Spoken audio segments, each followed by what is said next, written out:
বাচ্চারা সবজি খেতে চাচ্ছে না, তাহলে বাড়িতে এভাবে রোল বানিয়ে দিন, দেখবেন যে সবজি খাওয়ার জন্য আর কোনো বাহানাই করছে না। আসসালামু আলাইকুম, ড্রিম কুকিং থিয়েটারে ওয়েলকাম জানাচ্ছি। আজ আমি আপনাদেরকে পারফেক্টভাবে ভেজিটেবল স্প্রিং রোল তৈরি করে দেখাচ্ছি, আর স্প্রিং রোলের A to Z শেয়ার করেছি। আশা করছি আপনাদের ভালো লাগবে। তো এখন যেহেতু শীতকাল, শীতে অনেক ধরনের সবজি পাওয়া যায়, তো আমি এখানে 4 ধরনের সবজি নিয়েছি। বাঁধাকপি, গাজর, ফুলকপি, ক্যাপসিকাম এগুলো আমি নিয়েছি। আর এখানে আমি নিয়েছি পেঁয়াজ কলি আর কাঁচামরিচ কুচি। একটা প্যান বসিয়ে দিয়ে তার মধ্যে তেল দিলাম, তার মধ্যে দিয়ে দিয়েছি আধা চা চামচ রসুন বাটা। রসুন বাটাটাকে একটু নেড়েচেড়ে ভেজে নিব, জাস্ট এর ফ্লেভারটা যাতে একটু চেঞ্জ হয়ে যায়। আর এর মধ্যে আমি দিচ্ছি পেঁয়াজ কুচি দিয়ে পেঁয়াজটাকে নরম হওয়া পর্যন্ত ভেজে নিচ্ছি। পেঁয়াজটা যখন এরকম কিছুটা নরম হয়ে যাবে, তখন এর মধ্যে আমি আধা চা চামচ দিয়েছি আদা বাটা। আর আদা বাটা দেওয়ার পরে আমি কিছুক্ষণ একটু ভেজে নিয়েছি, যাতে আদা বাটার কাঁচা গন্ধটা চলে যায়। এখন এর মধ্যে আমি গাজর আর ফুলকপিটা দিয়ে দিয়েছি। যেহেতু এই দুটো সবজি একটু শক্ত, তাই গাজর আর ফুলকপিটাকে আগে একটু ভেজে নিচ্ছি। আর গাজরটাকে দেখতে পাচ্ছেন আমি কিন্তু চিকন চিকন করে কেটে নিয়েছি। সবগুলো সবজি আমি এরকম স্লাইস করে নিয়েছি চিকন চিকন করে। তো গাজর আর ফুলকপিটা হালকা একটু নরম হয়ে গিয়েছে, তার মধ্যে আমি দিয়ে দিয়েছি ক্যাপসিকামটাকে দিয়েও আমি 2-1 মিনিট নেড়েচেড়ে ভেজে নিয়েছি, যাতে ক্যাপসিকামটা একটু সফট হয়। খুব বেশি কিন্তু এগুলোকে নরম করে ফেলা যাবে না। এরপরে আমি দিয়ে দিয়েছি বাঁধাকপি, তারপরে দিলাম সামান্য একটু লবণ, আর আধা চা চামচ দিয়েছি কালো গোলমরিচের গুঁড়া। এই সবজিগুলোকে ভেজে একদম নরম করে ফেলবো না, জাস্ট যখন দেখবো যে কিছুটা সফট হয়ে গিয়েছে তখনই এগুলোকে নামিয়ে ফেলতে হবে। তার আগে এর মধ্যে আমি দিয়েছি 1 টেবিল চামচ সয়া সস আর আধা টেবিল চামচ দিয়েছি ওয়েস্টার সস। আপনাদের কাছে ওয়েস্টার সস না থাকলে না দিলেও চলবে। এগুলো কিন্তু নামানোর আগে দিতে হবে। আর সবজিগুলো দেখছেন একদম কাছাকাছি রয়েছে, তো এরকম কাছাকাছি থাকা অবস্থাতেই সসগুলো অ্যাড করে দিতে হবে। এখন আমি এর মধ্যে কাঁচামরিচ কুচি দিয়েছি, আর দিয়েছি পেঁয়াজ কলি, আর দিচ্ছি 1 চা চামচের একটু বেশি চিলি সস। এগুলো নামানোর আগে দিতে হবে। সবকিছুকে ভালোভাবে মিক্স করে আমি নামিয়ে নিয়েছি। যেহেতু এখানে অনেক ধরনের সস ইউজ করেছি, তাই আপনারা অবশ্যই লবণের পরিমাণটা কম করে দিবেন। নামিয়ে ঠান্ডা করে নিচ্ছি। এদিকে একটা বোলের মধ্যে আমি প্রায় 2 কাপের মতো ময়দা নিয়ে নিয়েছি, আর তারপর এর মধ্যে দিয়েছি আধা চা চামচ লবণ।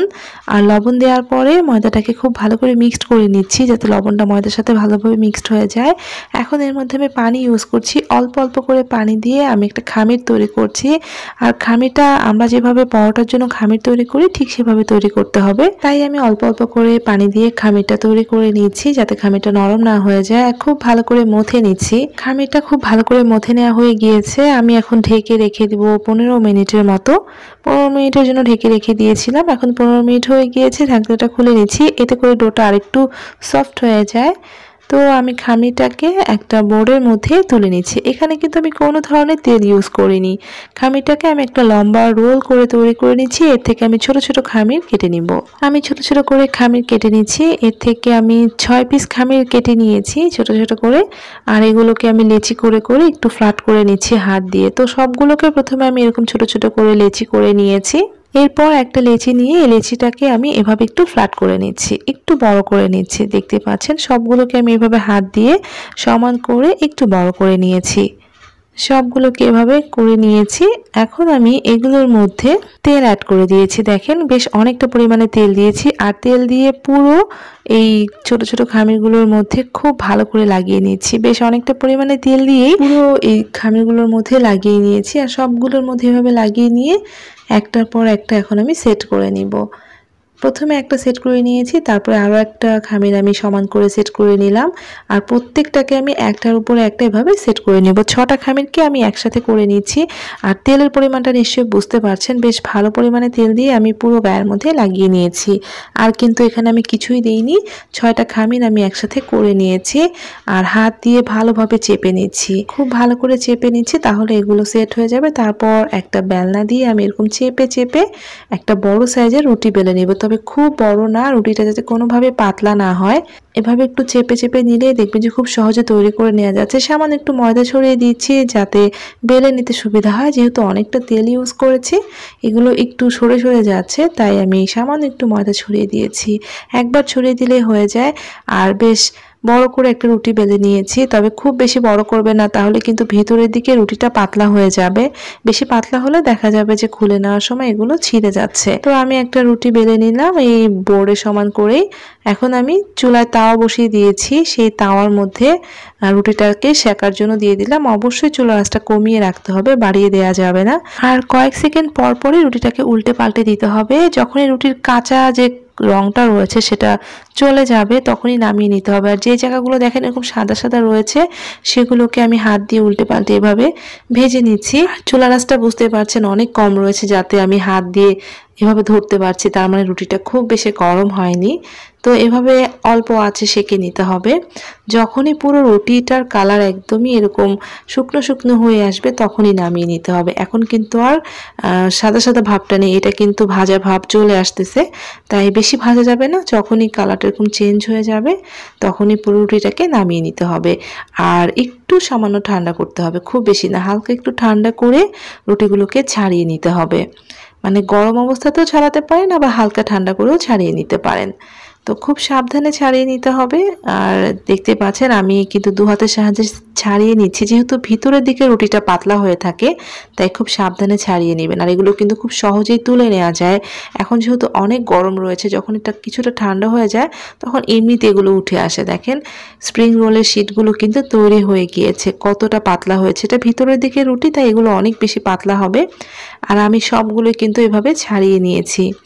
এখন এগুলোকে আমি কেটে স্প্রিং রোলের শিট করে নিব। আমি 6টা স্প্রিং রোলের শিট তৈরি করেছি। আপনারা চাইলে অনেক বেশি করে এভাবে তৈরি করে নিতে পারেন। এটা কিন্তু খুব সহজ আর ঝটপটভাবে তৈরি করে নেওয়া যায়।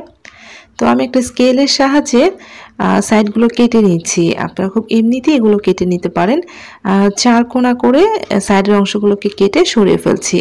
আর এই সাইডের অংশগুলোকে কেটে কিন্তু ফেলে দিবেন না, এগুলো তেলে ভেজে খেতে অনেক মজা, চিপসের মতো লাগে। তো এরকম করে স্কোয়ার করে কেটে নিয়েছি, মানে স্প্রিং রোলের শিট যেমন হয় ঠিক সেভাবে কেটে নিয়েছি। সবগুলো কেটে নেওয়া হয়ে গিয়েছে। এখন এর থেকে আমি আপনাদেরকে একটা দিয়ে স্প্রিং রোল বানিয়ে দেখাচ্ছি। দেখেন এটা কিন্তু আমি একটু অন্য সিস্টেমে করছি, এতে করে স্প্রিং রোলগুলো অনেক মোটা মোটা হয়, দেখতে ভালো লাগে। তো আপনারা দেখলে এটা পারবেন, খুবই সহজ, খামের মতো ভাঁজ করে নেওয়া যায়। প্রথমে 3 কোণা করে নিয়েছি, তারপর এভাবে টান দিচ্ছি। আর এই যে আমি হাতের মধ্যে গ্লুটা নিয়েছি, এটা হচ্ছে আমি ময়দা আর পানি একসঙ্গে মিক্সড করে একটা গ্লু করে নিয়েছি। আপনারা সবাই জানেন এটা দিলে খুব সহজে সেট হয়ে যায়, অবশ্যই এটা দিতে হবে, তা না হলে কিন্তু রোলের ভাঁজগুলো খুলে যাবে। আর আমি হাতের সাহায্যে কিভাবে রোল করছি আপনারা দেখলেই বুঝতে পারবেন। এটা দেখে আপনারা একবার ট্রাই করলে খুব সহজে করতে পারবেন। এই স্প্রিং রোলের শেপটা আমার কাছে বেশি ভালো লেগেছে তাই আমি এভাবে তৈরি করেছি। আর এভাবে একটু সিল করে দিচ্ছি, যে ময়দার যে গ্লুটা করেছি সেটা দিয়ে অল্প করে ভিতরের দিকে ভরে দিলে এগুলো সেট হয়ে যায়। আবার আপনাদেরকে একটা দেখিয়ে দিচ্ছি আমি কিভাবে করেছি। আপনারা বাসায় যদি একবার একটা বানান তাহলে আপনারা বাকিগুলো খুব সহজেই বানিয়ে নিতে পারবেন। আর সবজির পুর আপনাদের পছন্দ মতো দিয়ে নেবেন, তবে খুব বেশি পরিমাণে দিবেন না, তাহলে কিন্তু রোল করতে সমস্যা হবে। আবারও গ্লুটা ভালোভাবে লাগিয়ে দিচ্ছি, তারপর 2 হাতের সাহায্যে এভাবে একটু চেপে ধরে রোল করে নেবেন। তাহলে দেখবেন যে স্প্রিং রোলগুলো একটু মোটা মোটা হচ্ছে আর খুব সুন্দর লাগছে দেখতে। একটু চেপে দিয়েছি আর সবগুলোই কিন্তু আমি এভাবে বানিয়ে নিয়েছি। 6টাই আমি এভাবে বানিয়ে নিয়েছি। এখন এগুলোকে ভাজতে চলে যাচ্ছি। চুলায় আমি তেল গরম করে নিয়েছি, তারপর এগুলোকে আমি মিডিয়াম আঁচে ভেজে নিব। একদম হাই হিটে কিন্তু এগুলোকে ভেজে নেবেন না, একটু স্লোলি ভেজে নেবেন, তাহলে এগুলো অনেক বেশি ক্রিস্পি হবে। তো এপিট ওপিট করে সুন্দর একটা কালার আসা পর্যন্ত ভেজে নিচ্ছি। উল্টে পাল্টে ভাজতে ভাজতে এমন একটা কালার চলে এসেছে আর অনেক বেশি ক্রিস্পিও হয়ে গিয়েছে। তো আমি এগুলোকে তেল থেকে তুলে নিচ্ছি। তো বাকি যেগুলো ছিল সেগুলোকে আমি ভেজে তুলে নিয়েছি। আপনারা শীতের সবজি দিয়ে অনেক বেশি পরিমাণে বানিয়ে এগুলো ফ্রিজে সংরক্ষণ করে রাখতে পারেন, আর বাচ্চারা যখনই খেতে যাবে তখনই বের করে ভেজে দিতে পারেন। আমি আপনাদের একটা ভেঙে দেখাচ্ছি।